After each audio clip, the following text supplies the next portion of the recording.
transmitting live from the future. Hello, and welcome to the Book Report. My name is DM Bigfoot, and for this inaugural book report, I thought it'd be a good idea to get things started with a party, a celebration to one of the greatest writers of all time, the man, the myth, the legend himself, Ray Bradbury. And so, I hereby declare the month of February as Bradbuary. And for this first Bradbury and first book report, we're going to take a look at probably his most famous work ever, and I think his most terrifying. Fahrenheit 451. It's a story about a guy, a fireman, but it's also a story about you and me, and above anything else, it's a warning.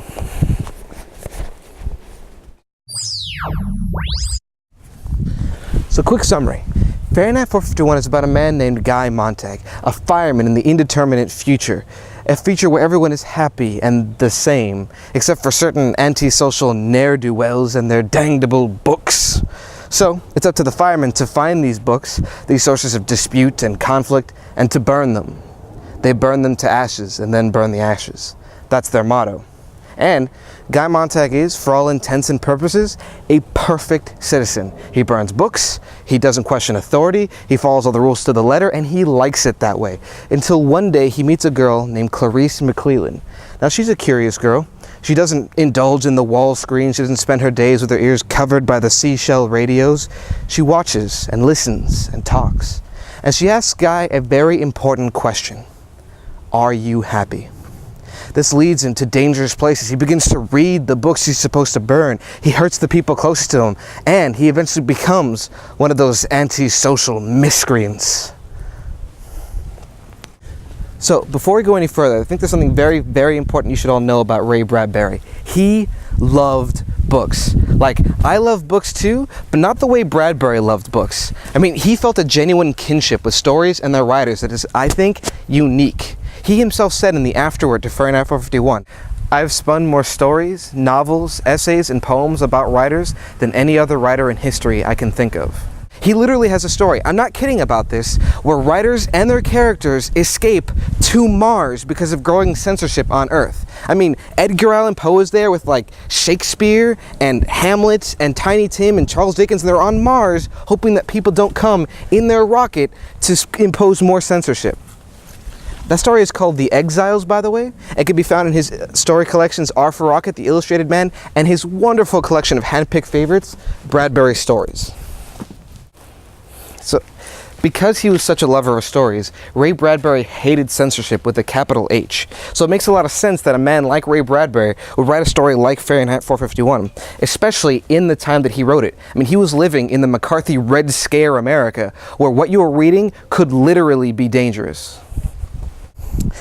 So, censorship is a huge element of the book, as it should be, but I think there's more to be learned from it than just don't censor things and don't burn books. Yes, Fahrenheit 451 is mainly about censorship, but it's also about not forgetting to think. And to me, those two things aren't mutually exclusive.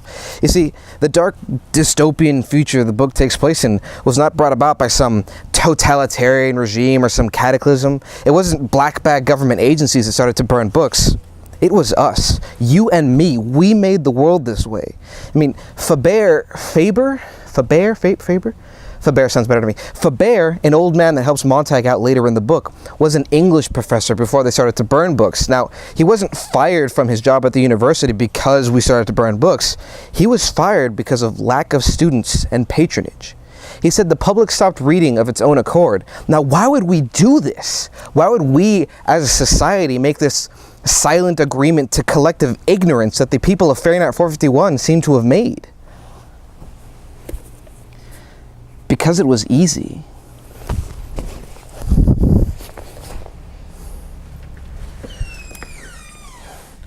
Now, with the growing population of people in the world, there was an inevitable increase in the conflicts between these people, and especially in their petty differences. As Beatty, the chief of the firemen in the book, puts it, the bigger the population, the more the minorities. Now, he wasn't talking about racial minorities. What he really meant was, the bigger the population, the more niches there are. The more people will tend to subdivide into smaller and smaller groups of similar thinkers, and the more these groups will disagree with each other. The bigger the market, he also said, the less you handle controversy.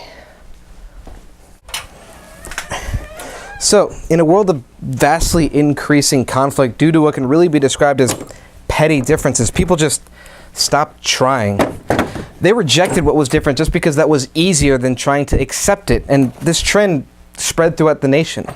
Eventually, people just stopped thinking differently altogether, and in order to make sure they didn't have time to think differently, they invented distractions for themselves. They invented the parlor, a room dedicated to distraction, a shrine to distraction, where all they did was just watch petty shows on their wall screens about absolutely nothing at all, just to waste time.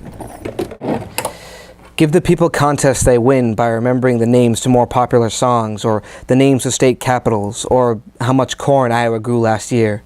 They'll feel they're thinking. They'll be happy, because facts of that sort don't change.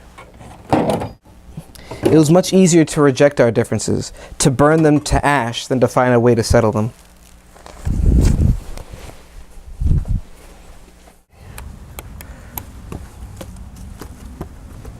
All right. Backpedaling for a sec here. The book doesn't mean to say that television is evil. It's not trying to say that TV is some great cultural bleaching agent used to turn us into zombies. I mean, Ray Bradbury wrote for TV and movies. He obviously didn't think TV was the problem. So what was the problem then? Well, later in the book, Faber goes on to say that books themselves don't matter. It's what they gave us that mattered. And what they gave us wasn't exclusive to books. The same level of infinite detail and awareness could be projected through radios and televisors, but are not. He then goes on to mention the three things that books have that make them essential. And it's here, more than anywhere else in the book, that we're not just hearing the voice of Faber, we're hearing the voice of Ray Bradbury straight from his mouth. The first thing is quality. Now when he says quality, I don't think he really means like subjective quality, because what I think is good and what you think is good are going to be two different things. What I really think he means by quality is passion. Passion for life, and passion to express that life through what you create. The good writers touch life often, he said. The mediocre ones run a quick hand over her. The bad ones rape her and leave her for the flies. Good writing, good art, is a reflection of life. The second thing is leisure, time to think. Now, one of the problems Faber notes with televisions is that the constant barrage of news and reality shows doesn't give you time to think. The televisor is real, it is immediate, it has dimension, it seems so right. But with books, you can shut them, say, hold on a moment. You play God to it. Books give you the ability to close them, to consider what they said, and, if you so choose, to disagree. And the last thing is the right to carry out actions based on what we learned from the interactions of the first two. So, what books give us is the ability to see life through someone else's lens, the ability to think about what that means to us as people, and the ability to act based on that information. This is what the world is missing, and this is the problem. And this problem is really personified in Fire Chief Beatty. Now, throughout the novel, Beatty is constantly quoting from books. In fact, Beatty quotes more than any other character in the entire novel. Now, this is never said explicitly in the book, but Ray Bradbury has laid out a backstory for Beatty, where he was once a book lover, but he's turned his back on books and has begun to burn them. Now, if you remember earlier, what Faber said was one of the essential things about books is that they give you time to think. But Beatty uses them to restrict thinking. He quotes out of context in order to just prove his point, and since they're quotes, they have to be true, right? So later in the book, Montague confronts Beatty because Montague has now read a couple books and he sees how far society has sunk. And Beatty tells him that he's seen this conflict already. He says he's dreamed of this conflict with Montague, and he imagines it as some sort of like quote battle where Beatty and Montague are just throwing book quotes at each other, just using someone else's voice to try to manipulate. Because this is how Beatty sees the world. He sees it as either you're the one with the quotes, you're the one who is the smart one using your power to manipulate others, or you're there to be manipulated. Montague is terrified of this manipulation. He's terrified of being manipulated. He's terrified of being manipulated out of his ability to think, an ability he just got. And can you blame him? He spent his whole life in a society where he didn't have to think. And I mean, look at his name, Montague. It was a paper company at the time. That company is now, by the way, Mead. Montague is a blank sheet, destined to be written upon by others, it seems. When he first teams up with Faber, he asked him, when do I start working things out on my own? When do I start to think? Thinking is something that's important to him. To which Faber responds, you already have, by saying what you just said. The first step in shedding ignorance, it seems, is acknowledging you have it. So, when it comes down to it, when Montague confronts Beatty, he doesn't quote. The, quote, battle never commences. Instead, Montague thinks, and when it comes down to it, he acts. More specifically by setting Beatty on fire, but I digress.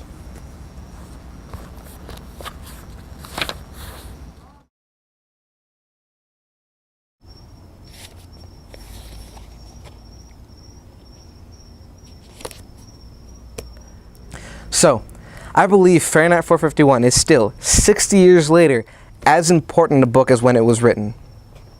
You know what? Scratch that. It's more important now.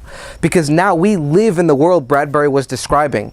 No, we don't have mechanical hounds that go and hunt people, nor do the police use cool hybrid helicopter cars.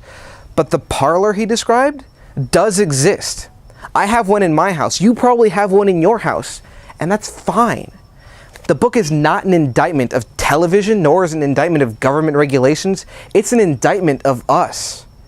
It accuses us of being susceptible to this self-imposed ignorance. And as much as I hate to admit it, I am.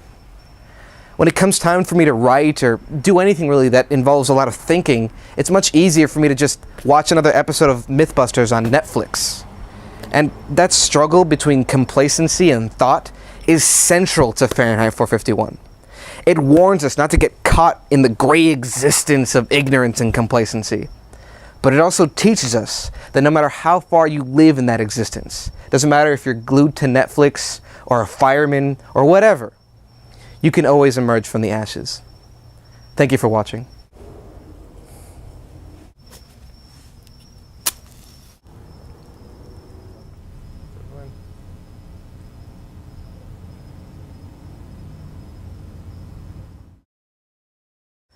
Thank you for watching this episode of The Book Report. Please join us next month where we're going to be taking a look at the fantastic comic book Clumsy by Jeffrey Brown.